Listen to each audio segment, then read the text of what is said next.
at sumainyo rin. Ang banal ebanghelyo na kay San Juan, sa unang kabanata, sa unang talata hanggang talata 18.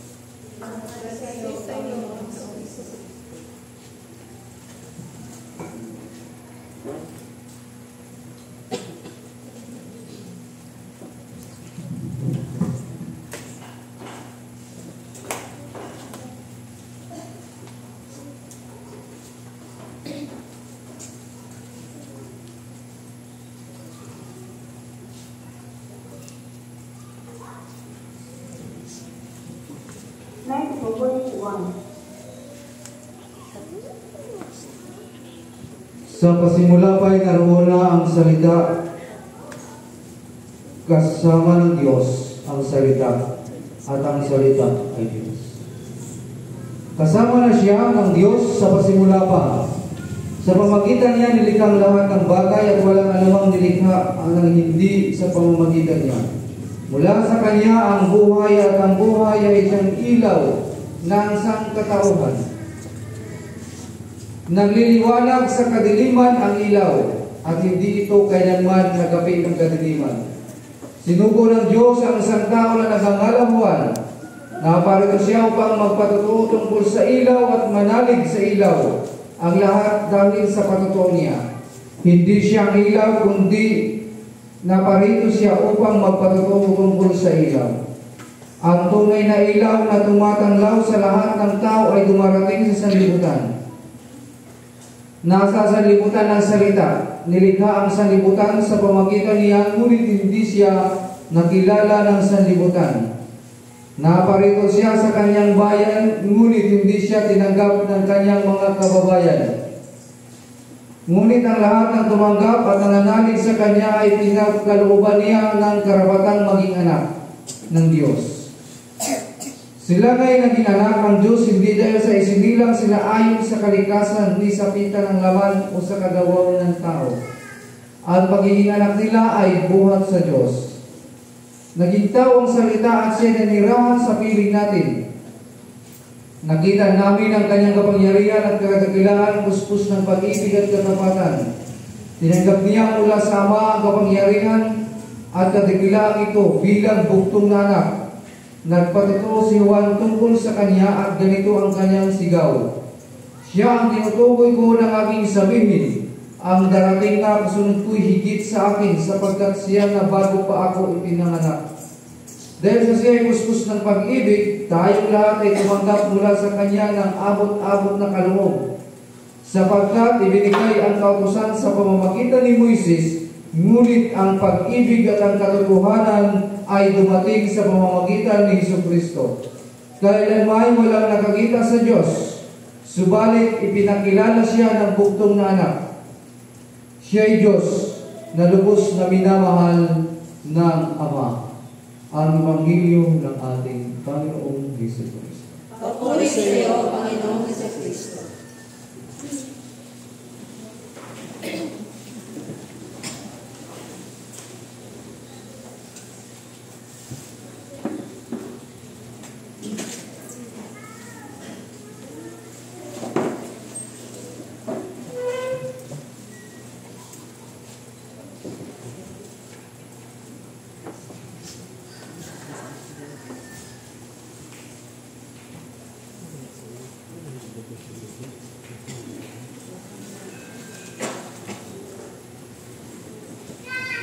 Merry Christmas po sa lahat. Merry Christmas din po, Pads.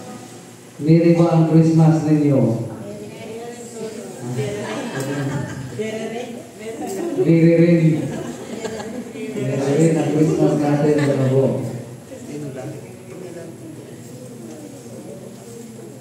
Sa mga pagpapahayag ng ating banal na kasulatan ay ipinapaliwanag dito ang lahat ng bagay tungkol sa kay Jesus. Siya ay ipinanganak at ang salita ay naging tao. Ang Diyos ay naging tao upang manahan sa atin. At bago pa likhain ang sanlibutan, siya ay siya na. At ang sabi ni Juan, bago pa ako ipinanganak, siya ay nariyan niya. At ang kapangyarihan at kadakilaan ay naging puspos kay Jesucristo. at ibinigay ang kautusan kay Moises, ngunit ang pag-ibig at katotohanan ay ibinigay kay Kristo.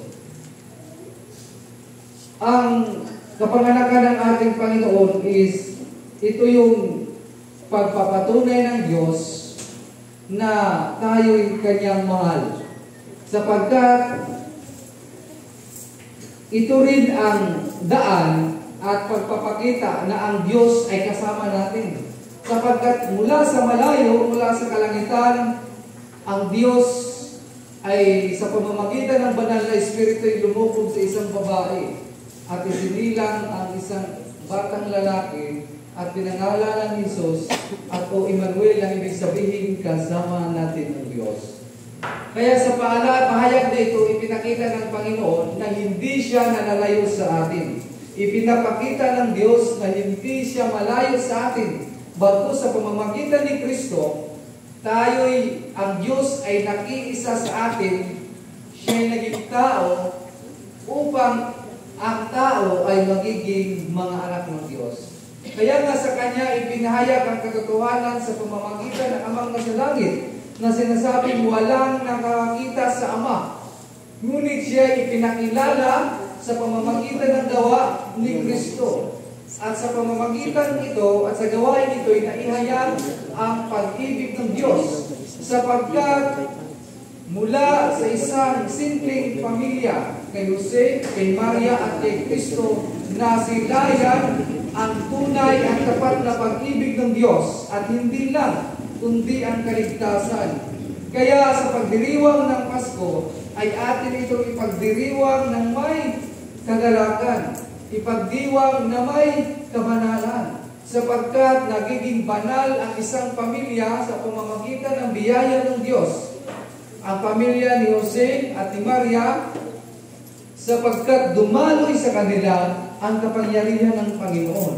Kaya nga nung ipinanganak si Kristo, nagdiwang ang buong kalangitan ng kalalakan, sapagkat narito na ang pag-asa, narito na ang kaligtasan, at narito na ang Diyos. Makakasama na nating lahat. Kaya sa pagdiriwang ng Kanyang kapanganakan, ay ipagdiwang natin ito ng may pagmamahalan. Lahat ba'y nagmamahal? Ang ina-ibig ito? Di ba na ako binigyan ng regalo? Anong mahal-mahal? Kaya yung Pasko, mahal-mahal. Nagpasko ngayon isa iba, anong mahal-mahal? Ipagdiwang natin ang pagmamahal sapagkat ang Pasko ay pagmamahal ng Diyos. Ipagdiwang natin may kagalakan sapagkat naggalak ang langit nung isinilang si Kristo. Ipagdiwang natin na maging daluyan at daan ng pag-asa na ipinapakita ng Diyos habang may Pasko. Habang ginugulitan natin ang kapanganakan ni Kristo, laging may pag-asa sapagkat laging may pagmamahal ang Diyos para sa lahat.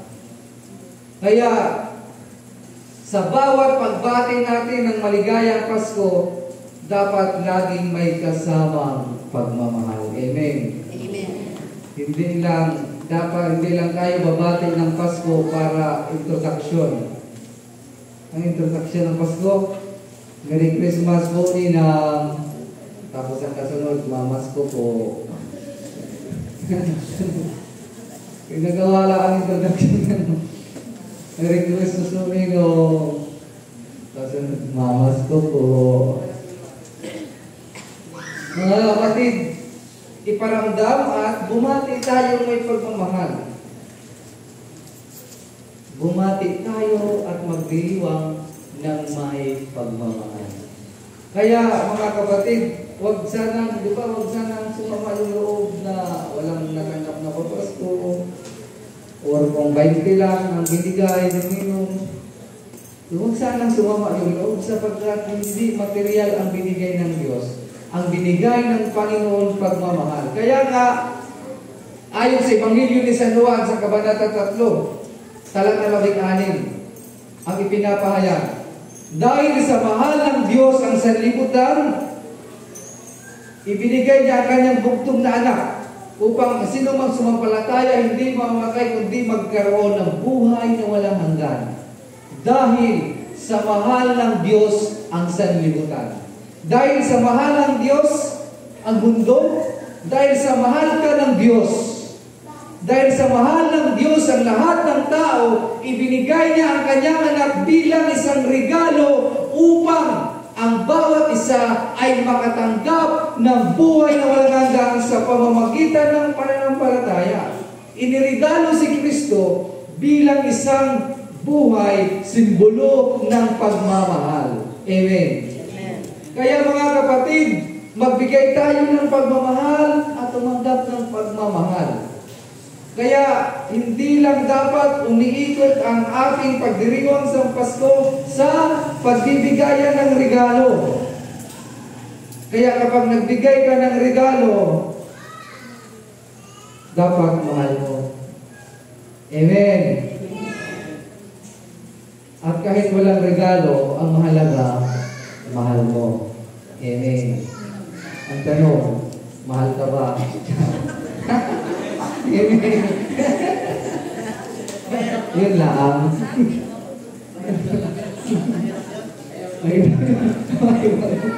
Mga kapatid, kahit hindi ka na mahal, maging masaya ka pa rin dahil Pasko. Amen. Kahit nag-Pasko na siya sa iba, masaya ka siya sa iba. Sa iba na siya nagbigay ng regalo.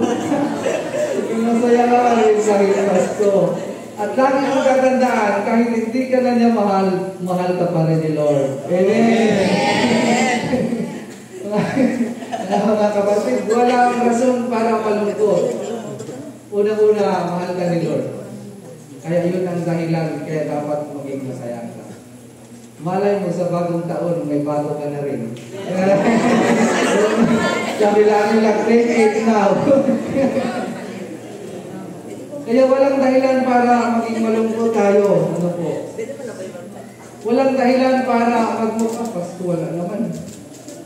Hindi naman kami umabot sa Pasko. Di ba walang dahilan para magmukha? Hindi naman nagbigay si Ninong. Diyan ako nag-reply. Tapos mabasa ko na lang, yung ka nag-reply this person. Nablock ka pala. Ginagawa. Walang dahilan para malungkot. Tapos man tayo sa maraming bagay, pero mga kapatid, hindi kinakapos ang Diyos ng pagmamahal para sa atin.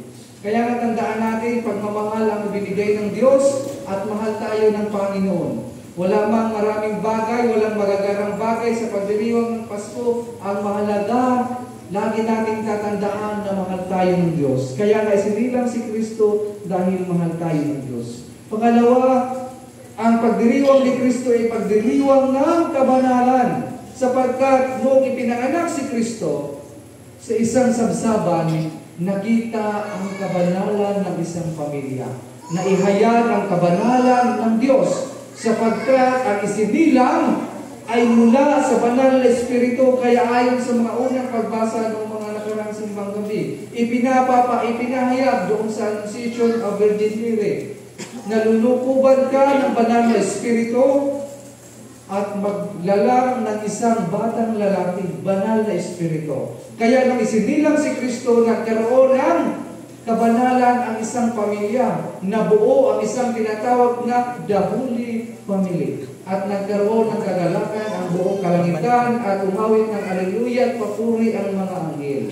Sa pahayag na ito, ipinapaalala na ang Pasko ay pagdiriwang na may kabanalan. Kaya hindi lang dapat umiikot yung selebrasyon natin sa mga inuman. Sana all may Panginoon. Hindi lang dapat pang-inuman. Diba? Puro Christmas party, inuman, party. Bakit nagiinom? kasi malungkot, idinaan na lang sa inom. Idinaan na lang sa inom para makalimot. Tapos nung malasing, naalala lahat. Siya pa rin talaga. Mga kapatid, huwag nating lubusin yung na para bang nakakalimutan na natin ang Diyos. mag-celebrate, mag-party-party, pero ang mahalaga, nagkaroon pa rin ng bahagi ang Diyos sa ating celebration. Ano po, napakahaba ng panahon na nagkaroon ng mga pagsamba, mga misa, at paglilingkod at panambahan sa Diyos. Sana nagkaroon na lamang tayo ng panahon na magsimba at magpasalamat sapagkat ang Pasko ay may kabanalan. Kaya mga kapatid, huwag nating ubusin ang lahat ng oras at panahon sa pagdiriwang ng puro kasiyahan, kainan at inuman, kundi maglaan din tayo ng panahon sa panalangin at pagpapasalamat. Amen. Kaya sa araw na ito, huwag din natin kalimutan manalangin. Lord, salamat sapagkat ibinigay mo si Kristo upang aming maging tagapagligtas.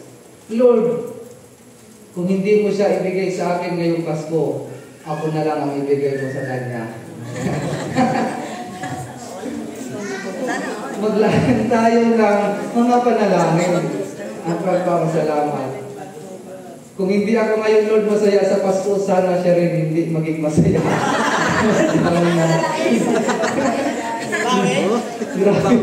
Grabe ang behavior ito. Kaya mga kapatid, manalangin tayo sa araw na ito, manalangin din tayo na may pagpapasalamat. Bago mag-inuman sana, dapat magdasal, Lord, salamat sa San Miguelites, sa Redeemers, salamat. Salamat sa bonus, Lord. Diba dapat pinagdasal mo lamang ang katanggap ng bonus sa Pasko?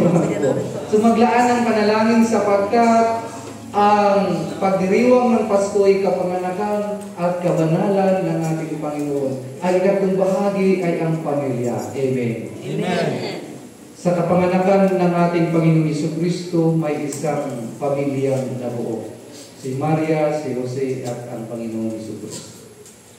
Nabuo ang isang pamilya na maging daluyan at panimula ng kaligtasan, ang banal na pamilya.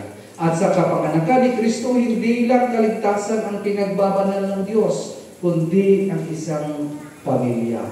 Kaya mga kapatid, pahalagahan ang pamilya sa pagdiriwang ng Pasko. Pahalagahan ang pamilya sa panahon ng pagdiriwang na ito, na kung saan dapat buo, masaya at nagkakaisa ang pamilya. Kaya kung sa buong pamilya, kung sa isang pamilya ang mayroong hindi nagkakaunawaan, may sama ng loob, may mga galit, pwede bang pakipawin na dahil Pasko na? Amen. Kung mayroong hindi nag-iimikan, mag-imikan na at Pasko na. Kung mayroon mang hindi nagkakaintindihan, magpatawaran na dahil Pasko na. Pinababanal ng Diyos ang pamilya at pinuspos ito ng pag-ibig. Kaya mga kapatid, dapat buo, masaya at may pamilya at ang pamilya ay nagmamahalan sa araw ng Pasko. Sa pangalan ng Ama, ng Anak at Espiritu Santo. Amen. Magsitayo pong lahat para sa ating sumasampalataya.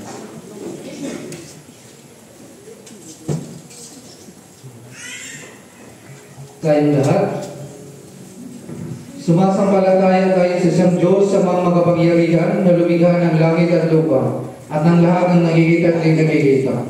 Sumasampalataya tayo sa isang Panginoong Jesucristo, bugtong na anak ng Diyos na masama bago pa nagsimula ang panahon. Diyos buhat sa Diyos, liwanag buhat sa liwanag. Diyos na totoo buhat sa Diyos na totoo. Inianak hindi nilikha kaysa sa pagka-Diyos ng Ama, sa pamamagitan niya likha ang lahat, na para sa ating mga tao sa ating kaligtasan ay nanawag siya buhat sa langit. Sa pamamagitan ng kapangyarihan ng Espiritu Santo ay pinanak siya ni Maria Virgen ng naging tao. Ipinago sa krus sa langalang sa atin sa panahon ni Poncio Pilato, nagpagkasakit na matay at nilibing, at muling nabuhay sa katong araw sa katuparan ng mga kasulatan.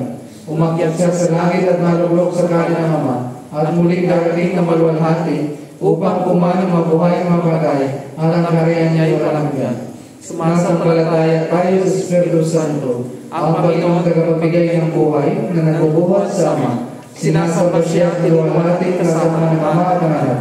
Nagsalita siya sa pamamagitan ng mga propeta. Nananalig tayo sa isang Iglesia Banal, Katolika at Apostolika. Maniwala tayo sa binyag sa paggawa ng mga kasalanan. At At hinihintay natin ang pagkabuhay ng mga namatay at ang buhay na walang hanggan. Amen. Magsiluhod pong lahat para sa ating manalangin.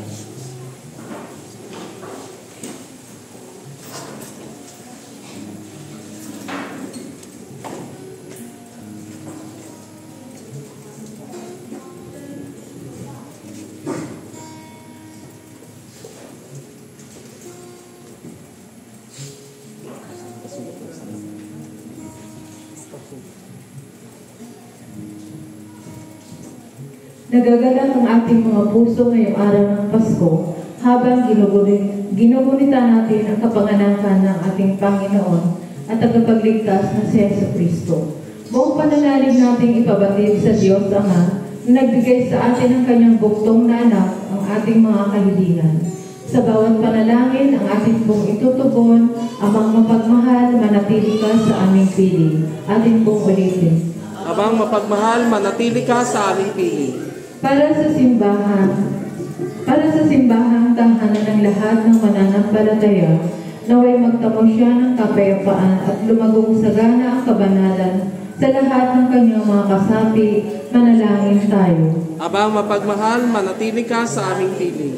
Para sa Obispo Maximo Joel Porrares, ating Obispo Diocesano Arnold M. Damayan, at kay Reverend Father Roy James Humangalan na aming pari sa ating parokya, at sa lahat ng mga tumutulong sa kanila, naway magdulot ang araw na ito ng kaligayahan sa kanilang mga puso at ng kinakailangang lakas sa paglilingkod sa Diyos. Manalangin tayo. Amang mapagmahal, manatili ka sa aming piling. Para sa mga namumuno sa bayan at lahat ng may hawak ng kapalaran ng napakaraming tao, naway patnubayan silang lagi ng kapayapaan, pagkakapatiran at pakikipagkasundong dulot ng Pasko sa kanilang mga pagpapasiya.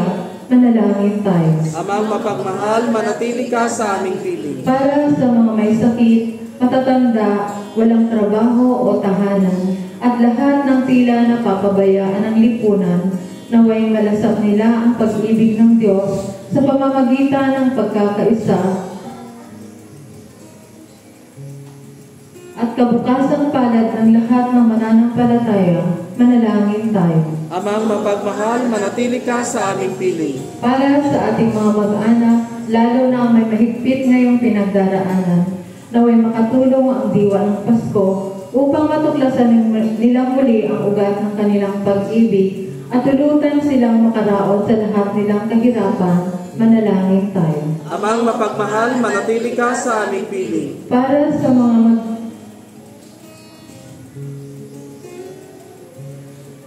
sa sangkatauhan ay pagalaw mo ang iyong makalangit na biyaya, lalong-lalo na sa mga magdiriwang at nagdiriwang ng kanilang kaarawan na si Alicia Adriel Ricanya.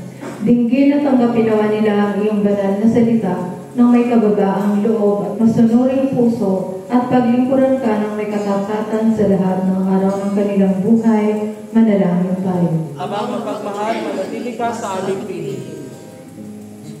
Para sa ating ngayong taon, palakasin naman ito ang ating pananampalataya at matulungan tayong makilala ang Panginoon muling nabuhay sa ating pang-araw-araw na buhay. Manalangin tayo. Amang mapagmahal, manatili ka sa aming piling. Sa katahimikan, idalangin natin ang ating mga pansariling kahilingan.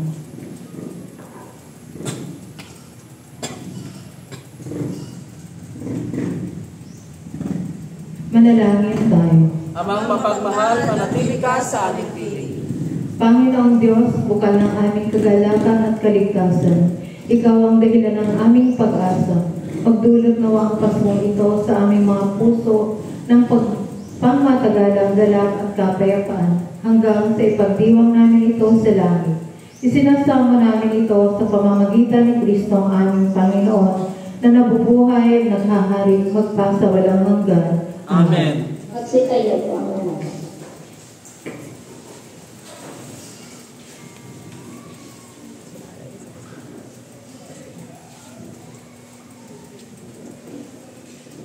Night for verse 1. Night for verse 2.